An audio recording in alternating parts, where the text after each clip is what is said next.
ಒಮ್ಮೆ ಒಬ್ಬ ರಾಜ ತೀವ್ರ ಅನಾರೋಗ್ಯದಿಂದ ಬಳಲ್ತಾ ಇರ್ತಾನೆ.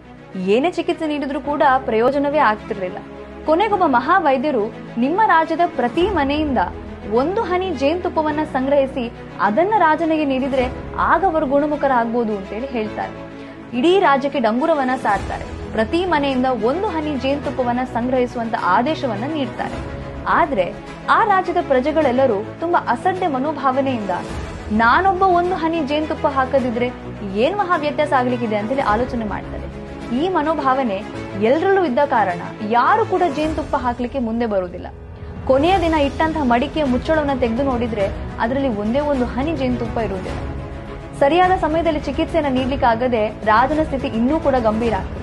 ವಿಷಯ ಅಕ್ಕಪಕ್ಕದ ರಾಜಕ್ಕೆ ಗೊತ್ತಾಗಿ ಅವರೆಲ್ಲರೂ ಇದೇ ಸರಿಯಾದ ಸಮಯ ಅಂತ ಹೇಳಿ ರಾಜ್ಯದ ಮೇಲೆ ಆಕ್ರಮಣ ಮಾಡ್ತಾರೆ. ಆಗ ಪ್ರಜೆಗಳಿಗೆ ತಮ್ಮ ತಪ್ಪಿನ ಅರಿವಾಗ್ತದೆ. ಎಲ್ಲಿಯಾದ್ರೂ ಅವತ್ತು ನಾವು 1 ಹನಿ ಜೇನುತುಪ್ಪವನ್ನ ಕೊಡ್ತಿದ್ರೆ ಇವತ್ತು ನಮ್ಗೆ ಪರಿಸ್ಥಿತಿ ಬರ್ತಿರ್ಲಿಲ್ಲ ಅಂತ ಹೇಳಿ ಪಶ್ಚಾತ್ತಾಪ ಆಗ್ತದೆ. ಅದೇ ರೀತಿ ಈ ಚುನಾವಣೆಯಲ್ಲಿ ನನ್ನ 1 ವೋಟಿಂದ ಏನು ಮಹಾ ವ್ಯತ್ಯಾಸ ಆಗ್ಲಿಕ್ಕಿದೆ ಅಂತ ಯೋಚನೆ ಮಾಡ್ತೀರಿ.